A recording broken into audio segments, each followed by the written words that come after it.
Hello student, welcome back to my channel Samrat academy. Student, आज video सबसे ज्यादा important होने वाली है। आज मैं आप लोगों को एक नया तरीका बताने वाला हूं कि बोर्ड परीक्षा में आप कॉपी कैसे लिखोगे। आप पढ़ने में जितना भी टॉपर हो, जब तक आप लोगों को कॉपी लिखने का तरीका नहीं मालूम रहेगा तब तक आप अच्छा स्कोर नहीं कर पाओगे। मेरे प्यारे बच्चों, आज की वीडियो में बिल्कुल स्पेशल तरीका बताने वाला हूं, ठीक है। ऐसे लिखोगे 100% मार्क्स आप लोगों को पक्का मिलेंगे। और टॉपर कैसे लिखते हैं, टॉपर की बिल्कुल कॉपी लिख के मैं दिखाने वाला हूं। मेरे पास 2025 का पेपर भी है, उस पेपर को मैं खुद अपने हाथों से लिखूंगा। बोर्ड एग्जाम की कॉपी भी मेरे पास है, मैं सब कुछ दिखाने वाला हूं, बोर्ड एग्जाम की कॉपी पे लिख के दिखाने वाला हूं, ठीक है। तो मेरे प्यारों से वीडियो पूरा का पूरा वॉच करना। मेरे प्यारों से पूरा का पूरा तरीका बताना वाला हूं कि एक टॉपर कैसे कॉपी लिखता है। अगर हैंड राइटिंग खराब है तो बोर्ड परीक्षा में कॉपी आप कैसे लिखोगे कि पूरा नंबर आपको मिले। एवरेज स्टूडेंट होते हैं जिनकी राइटिंग खराब होती है, तो उनको भी स्पेशल बताने वाला हूं कि वो कैसे कॉपी लिखेंगे कि उनको अच्छा नंबर मिलेगा, ठीक है। मेरे प्यारे बच्चों, सबसे पहले आप लोगों को करना क्या है कि देखिए, कॉपी को कैसे लिखना प्रारंभ करना है। टीचर जिसे देखकर आप लोगों को खुश हो जाए और पूरे के पूरे नंबरों की क्या कर बरसात कर बैठे। तो मतलब आप लोगों को मैं बता रहा हूँ कि कैसे आप कॉपी लिखोगे कि टीचर देख के आप लोगों को अच्छा से अच्छा मार्क्स दे पाए। मेरे प्यारे बच्चों, ठीक है। आपको भी मालूम है कि एक एवरेज स्टूडेंट क्या होता है कि अगर क्वेश्चन पेपर आप लोगों का 70 या 100 मार्क्स का पूछा जाता है तो टॉपर स्टूडेंट कैसे लिखता है उस कॉपी को, ठीक है। और सामान्य स्टूडेंट कैसे लिखता है कि नंबर अलग अलग मिलने लगते हैं, ठीक है। कोई भी पेपर अगर 100 नंबर का है या 70 नंबर का है तो वही टॉपर स्टूडेंट लिखता है तो उसको 70 में 70, 70 में 65 नंबर मिलते हैं, या 100 में उसको 90, 95 मिलते हैं। और वही क्वेश्चन को अगर एवरेज स्टूडेंट करता है तो भाई 50 नंबर मिलते हैं, 55 नंबर मिलते हैं। ऐसा क्यों होता है, तो मैं सब कुछ आप लोगों को इस वीडियो के माध्यम से बताने वाला हूं। तो पूरा का पूरा देखना है। एक न्यू बेस्ट मेथड तरीका बताने वाला हूं इस बार में आप लोगों को कॉपी लिखने का। तो चलिए मैं इसको साइड करता हूं। ये देखिए, हमारे पास 2025 बोर्ड का पेपर भी है, वो भी हिंदी का। इस हिंदी के पेपर को मैं लिख के दिखाने वाला हूँ आप लोगों को कैसे लिखोगे। तो देखिए मेरे प्यारे बच्चों, सबसे पहले यहाँ पे मैं इसको पेपर को हटाता हूँ। और यह बोर्ड एग्जाम की कॉपी है, कॉपी का फ्रंट पेज। ये हाई स्कूल है और इंटर भी। तो हाई स्कूल इंटर में कुछ अंतर नहीं होता, बस यहाँ पे हाई स्कूल लिखा रहता है, इंटर वालों को इंटर लिखा रहता है, बाकी भरने वाला सेम रहता है, ठीक है। तो चलिए मैं बड़ा कर देता हूँ, भरने वालों को दिखाता हूँ। देखिए ये भरने वाला है मेरे प्यारे बच्चों। और यहाँ पे कैसे भरा जाता है, यहाँ पे 6 टोटल चीजें हैं जो कि आप लोगों को भरना है। पहला है परीक्षार्थी का अनुक्रमांक। इसके बाद है परीक्षार्थी का अनुक्रमांक शब्दों में। यह है अंकों में। एक एक चीज मैं आप लोगों को बताने वाला हूँ, देखिए। तो सबसे पहले आप लोग कीजिएगा क्या कि एडमिट कार्ड पे आप लोगों का अनुक्रमांक लिखा रहेगा, तो उस एडमिट कार्ड का अनुक्रमांक आप लोगों को यहाँ पे लिखना है, ठीक है। सबसे पहले अंकों में लिखना है मेरे प्यारे बच्चों। तो चलिए अंकों में लिखते हैं। तो यहाँ पे मान लीजिए कि मैं एक ले लेता हूँ एग्जाम्पल के तौर पे कि 1235932 853, ठीक है। मैंने यहाँ पे एक अनुक्रमांक मान लिया। 10 अंकों का अनुक्रमांक आप लोगों का रहेगा। 10 अंकों का मैंने अनुक्रमांक अंकों में यहाँ पे मान लिया। आपके एडमिट कार्ड पे जो रहेगा वो आप लोगों को मानना है, ठीक है। जो भी आपका एडमिट कार्ड पे रोल नंबर दिया रहेगा वही आप लोगों को भरना है यहाँ पे। तो अंकों में भर दोगे, यहाँ तक कोई दिक्कत नहीं है आप लोगों को। इसी के बाद आप लोगों को परीक्षार्थी का अनुपात शब्दों में, इसी को आप लोगों को शब्दों में लिखना है, ठीक है। जैसे यहाँ पे एक है ना, तो आप यहाँ पे क्या लिख दोगे, एक लिख दोगे, बस। फिर आप कामा लगा दोगे। इसके बाद मेरे पैरों चो में थोड़ा बड़ा कर देता हूँ, ठीक है। इसके बाद 2 है ना, तो आप क्या करोगे, यहाँ पे 2 लिख दोगे, फिर कामा लगा दोगे। इसी तरह आपको करना है। 3 है ना, तो आप 3 लिख दोगे, ठीक है, फिर कामा लगा दोगे। 3 के बाद 5 है, तो आप 5 लिख दोगे, फिर कामा लगा दोगे। इसी तरह करते जाना है। फिर 9 है, तो आप 9 लिखोगे, कामा लगा दोगे। 3 है, इसके बाद फिर 3 लिखोगे, कामा लगा दोगे। 2 है, 2 लिखोगे, कामा लगा दोगे। 8 है, 8 लिखोगे, कामा लगा दोगे, ठीक है। इसके बाद 5 है, तो यहाँ पे लाइनिंग नीचे खाली है, आप लिख सकते हो 5, फिर कामा। फिर 3 है तो 3। तो इसमें कुछ घबराने वाली बात नहीं है, जैसा था वैसा मैंने लिख दिया। 1 2 3 5 9 3 2 8 5 3, इसी को मैंने शब्दों में लिख दिया। यहां तक किसी बच्चे को दिक्कत नहीं होना चाहिए। रही बात विषय की, तो जिसका पेपर रहेगा, मान लीजिए पहला पेपर आप लोगों का हिंदी का है, तो पहला पेपर हिंदी का है तो आप क्या डालोगे, हिंदी डालोगे, ठीक है। तो यहाँ पे विषय में क्या डालोगे, हिंदी। तो पहला पेपर सबका हिंदी होता है, हिंदी मैंने डाल दिया। इसके बाद कह रहा है कि प्रश्न पत्र, तो प्रश्न पत्र पे आप लोगों को केवल प्रश्न पत्र डालना है।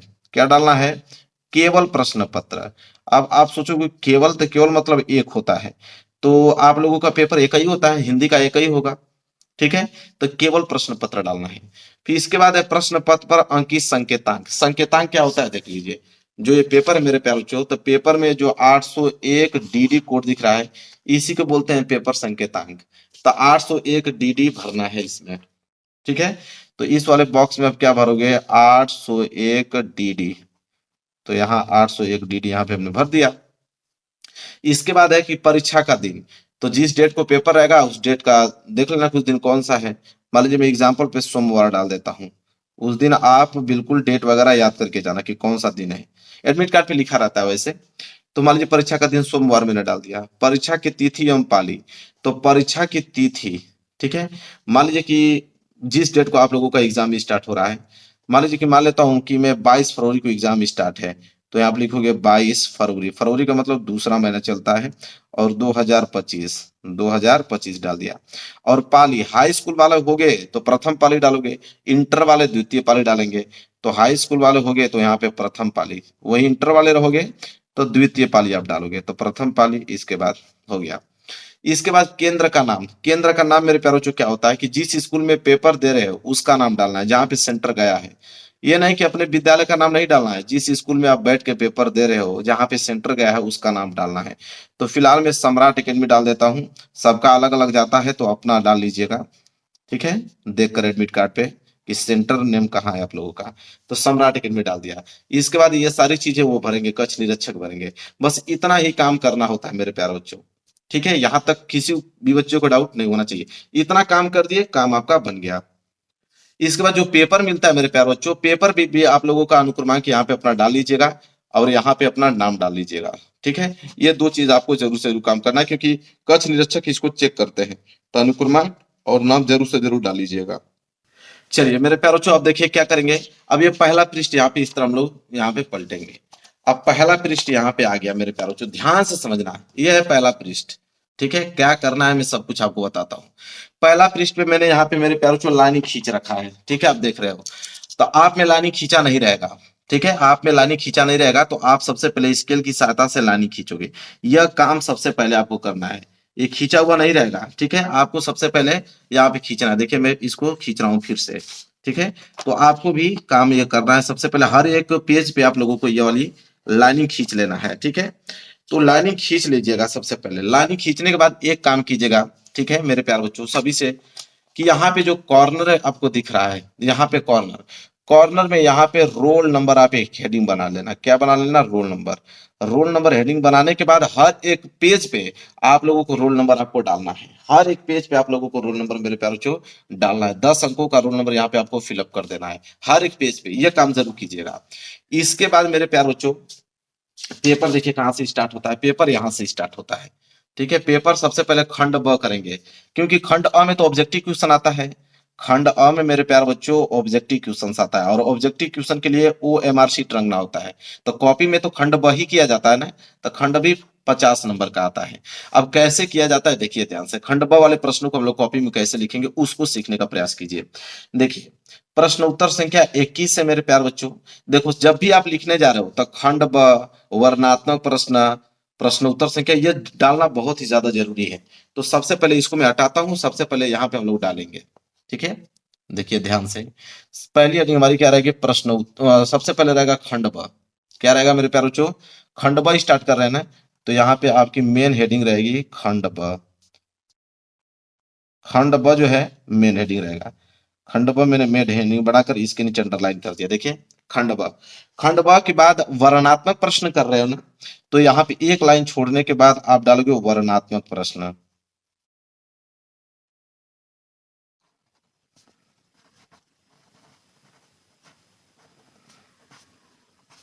वर्णात्मक प्रश्न है, यहाँ पे हेडिंग डालने के बाद नीचे स्केल की सहायता से आप अंडरलाइन कर लीजिएगा खंड ब वर्णात्मक प्रश्न। इसमें भी आप सबसे पहले प्रश्न उत्तर संख्या 21 कर रहे हो, ठीक है। तो प्रश्न उत्तर संख्या फिर एक लाइन छोड़ने के बाद ही आप डालें प्रश्न उत्तर संख्या 21।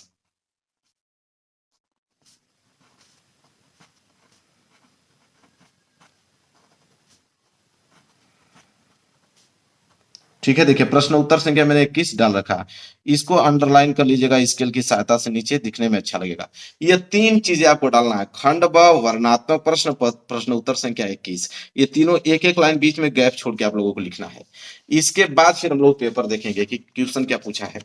तो प्रश्न उत्तर संख्या 21 में क्वेश्चन है कि निम्नलिखित गद्यांश पर आधारित 3 प्रश्नों के उत्तर दीजिए। अब गद्यांश सॉल्व करना है, ठीक है। तो गद्यांश सॉल्व करना है मेरे प्यार बच्चों। गद्यांश मान लीजिए पहला वाला सॉल्व कर रहे हो कि कुसंग का जोर सबसे भयानक होता है, तो गद्यांश कर रहे हो ना, तो आप जब भी गद्यांश कर रहे हो तो यहाँ पे आपको हेडिंग डालना पड़ेगा गद। क्या हेडिंग डालना पड़ेगा? गद हेडिंग आपको डालना पड़ेगा। और गद हेडिंग डालने के बाद आपको हिंट लिखना पड़ेगा कि कौन सा गद्यांश आप कर रहे हो। तो गद्यांश का हिंट लिखने के लिए जैसे बोला है कुसंग का जो अर्थ, शुरू के दो लाइन उठा लो, शुरू के दो लाइन आप लोगों को उठा लेना है। जैसे कुसंग का जो अर्थ अब लिखना, कुसंग का ज्वर, कुसंग का ज्वर आपने लिख दिया। इसके बाद डॉट डॉट डॉट डॉट कर देना है, ठीक है, यहां तक। इसके बाद उसी गद का लास्ट लाइन, उसी गद का लास्ट लाइन उठाती जाएगी, आप लोगों को यहां पे लिख देना है उठाती जाएगी लास्ट में।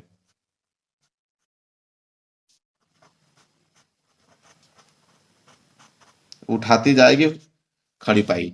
तो इससे एग्जामिनर समझ में आ जाएगा कि हाँ भाई कौन सा गद आपने किया हुआ है। ये हिंट के तौर पे हो गया। अब इसके नीचे दिए हुए प्रश्नों को हम लोग करेंगे। इसके नीचे 3 प्रश्न हैं, ए बी सी। ए वाला प्रश्न है कि प्रस्तुत अवतरण पाठ और लेखक का नाम लिखिए। तो पाठ और लेखक का नाम लिखना है मेरे प्यारे बच्चों, ठीक है। तो देखिए पाठ और लेखक का नाम कैसे लिखेंगे हम लोग। तो सिंपल पाठ और लेखक का नाम को संदर्भ बोला जाता है, ठीक है। तो ए वाला हम लोग कर रहे हैं, जिसमें पाठ और लेखक का नाम लिखा जाता है, संदर्भ बोला जाता है। तो पाठ और लेखक का नाम पूछा है मेरे प्यारे बच्चों, तो सिंपल हम लोग यहाँ डालेंगे संदर्भ। क्या डालेंगे? संदर्भ डालेंगे। ये संदर्भ आपकी पहली हो गया, नीचे अंडरलाइन बना दीजिए। पाठ और लेखक का नाम पूछा है, तो आप चाहोगे तो पाठ का नाम और नीचे लेखक का नाम भी लिख सकते हो, कोई दिक्कत नहीं, आप लिख दीजिएगा ऐसे। पाठ और लेखक का नाम पूछा है ना, तो पाठ का नाम हेडिंग आप डालिएगा, पाठ का नाम बराबर नीचे आप डालिएगा लेखक का नाम, लेखक का नाम। तो पाठ का नाम और लेखक का नाम। अब यहाँ पे मेरे प्यारे बच्चों पाठ का नाम और लेखक का नाम आपको लिखना पड़ेगा। तो इस गद्यांश को जब पढ़ोगे कि कुसंग का जोर सबसे भयानक होता है, यह केवल नीति और सद्वृत्ति का विनाश नहीं करता बल्कि बुद्धि का विक्षेप करता है। किसी युवा पुरुष की संगति यदि बुरी होगी, संगति के मतलब पूछ रहा है, संगति मतलब मित्रता। तो मित्रता चैप्टर से लिया गया, आपको मालूम चल गया। तो पाठ का नाम मित्रता है, तो यहाँ पे लिख दोगे कि मित्रता, कि मित्रता चैप्टर से लिया गया है। और लेखक अगर आप बात करें कि इसके लेखक कौन है, तो इसके लेखक आचार्य रामचंद्र शुक्ल जी हैं। तो आप लिखोगे आचार्य रामचंद्र शुक्ल, आचार्य रामचंद्र शुक्ल।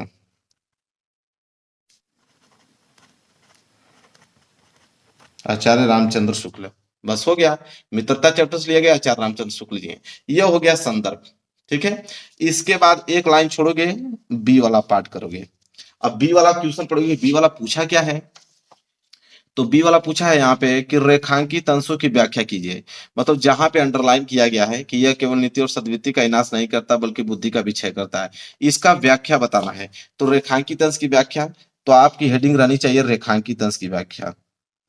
तो आप हेडिंग बनाओगे, लिखोगे रेखांकित अंश की व्याख्या।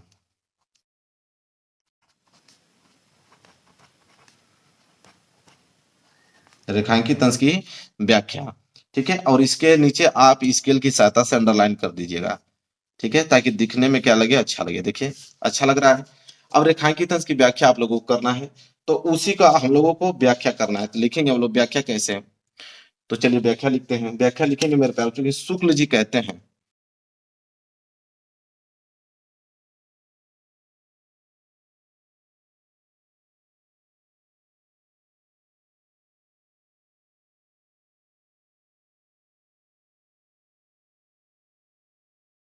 चलिए मेरे प्यारों जो देखिए इस तरह आप लोगों को लिखना है, ठीक है। रेखांकित अंश की व्याख्या डालने के बाद यहाँ पे लिखना है कि शुक्ल जी कहते हैं कि बुरी संगति घातक बुखार के समान हानिकारक होता है। यह जिस तरह कोई व्यक्ति यदि भयानक ज्वर से ग्रसित हो तो वह ज्वर उसके शरीर और स्वास्थ्य को क्या कर देता है, नष्ट कर देता है।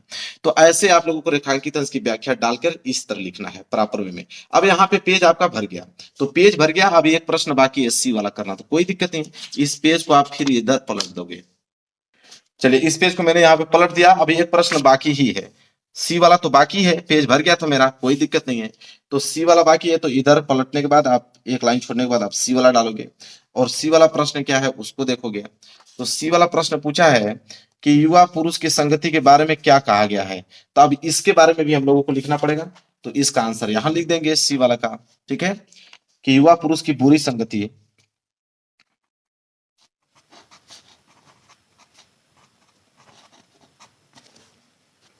चलिए देखिए, तो इसका आंसर भी मैंने इस तरह आप लोगों को लिख दिया, 3 लाइन का था, लिख दिया। अब मेरे प्यारों बच्चों देखिए क्या होगा कि अभी नीचे इतना पृष्ठ आप लोगों को इतना लाइन बचा हुआ है, तो अब क्या कीजिएगा मेरे प्यारों बच्चों कि इसके बाद इसका अगला प्रश्न जो होगा मेरे प्यारों बच्चों, प्रश्न उत्तर संख्या 22, उसको आप लोगों को यहाँ पे लिख देना है। एक लाइन छोड़ने के बाद आप यहाँ पे प्रश्न उत्तर संख्या 22 लिख दीजिएगा, प्रश्न उत्तर संख्या 22, क्योंकि अभी लाइनिंग जो है आप लोगों की ज्यादा बची हुई है। ठीक है, प्रश्न उत्तर संख्या 22 इस तरह हेडिंग डाल लीजिएगा। इसके बाद प्रश्न उत्तर संख्या 22 को यहाँ पे हल कीजिएगा। अगर यही लाइनिंग यहाँ तक भर गया होता, इतना सिर्फ बचा होता, तो हम नए पृष्ठ से प्रारंभ कर सकते थे, लेकिन लाइनिंग पूरी की पूरी बची हुई है, तो यहाँ पे प्रश्न उत्तर संख्या आप डाल सकते हो, कोई दिक्कत नहीं है। या तो आप इसको पूरी की पूरी लाइनिंग छोड़ भी सकते हो, नए पृष्ठ से भी प्रारंभ कर सकते हो। ठीक है, कोई दिक्कत नहीं है, लेकिन यहाँ पे बस मात्र 4 ही लाइन यहाँ पे भरा हुआ है, पूरी लाइन बचा हुआ है, इसलिए मैंने यहाँ प्रश्न उत्तर संख्या 22 डाल दिया। इसी तरह आप प्रश्न उत्तर संख्या 22 कीजिएगा, फिर अगला प्रश्न उत्तर संख्या कीजिएगा, इस तरह करना है। मेन दिक्कत बच्चे फंसते हैं, देखिए जीवन परिचय में बहुत सारा कमेंट आता है, जीवन परिचय कैसे बोर्ड एग्जाम में लिखे, अभी मैं दिखाता हूँ जीवन परिचय कैसे लिखा जाता है। देखिए मेरे प्यारों बच्चों, ये है जीवन परिचय। ठीक है, पूरे के पूरे पेज में जीवन परिचय लिखा गया है। आपके पेपर में प्रश्न उत्तर संख्या 26 का क रहेगा, तो प्रश्न उत्तर संख्या 26 का क हेडिंग डालकर उसमें तीसरा वाला आचार्य रामचंद्र शुक्ल का जीवन परिचय किया है, तो आचार्य रामचंद्र शुक्ल का जीवन परिचय हेडिंग डालना है। फिर मेरे प्यार जो जीवन परिचय यहाँ डालना है, सबसे पहले यहाँ कॉर्नर में आपको संक्षिप्त जीवन परिचय लिखना पड़ेगा। संक्षिप्त जीवन परिचय में क्या होता है कि आप जन्म लिख दीजिए कि जन्म का हुआ था 1884 में, जन्म स्थान अगोना बस्ती उत्तर प्रदेश में, पिता का नाम चंद्रबली था, मृत्यु जो था 2 फरवरी 1941 को हुआ था, रचनाएं चिंतामणि रश्मिमांसा। तो यह कुछ संक्षिप्त परिचय लिख दीजिएगा ताकि एग्जामिनर इसी को देखकर नंबर दे दे। इसके बाद फिर जीवन परिचय हेडिंग आप बनाने के बाद आप यहाँ से पूरा लिखना चालू करोगे कि हिंदी के प्रतिभा संपन्न साहित्यकार आचार्य रामचंद्र शुक्ल का जन्म सन 1884 ईस्वी बस्ती जिले के अगोना नामक ग्राम में हुआ था। और इसमें भी सीखने वाली बात यह है कि जैसे आचार्य रामचंद्र शुक्ल हुए, सन हुआ, अगोना नामक, चंद्रबली उनके पिता का नाम, इनको ब्लैक पेन से लिख के हाईलाइटेड करना है। ठीक है, तो इस तरह आप लोगों को मेरे प्यारे बच्चों करना है। और एक चीज ध्यान दीजिए, यहाँ पे मेरे प्यारे बच्चों देखिए पेज यहाँ पे भर गया है, पेज भर गया तो यहाँ पे पीटीओ लिख दीजिएगा। पीटीओ का मतलब पेज टर्नओवर, मतलब अभी इधर भी जीवन परिचय कुछ ना कुछ बचा हुआ है। ठीक है, तो यहाँ पे बचा हुआ है तो लड़के ने इधर लिख दिया है। ठीक है, इस तरह आप देख सकते हो कुछ लाइनिंग बचा हुआ है तो बच्चे ने इधर लिख दिया है।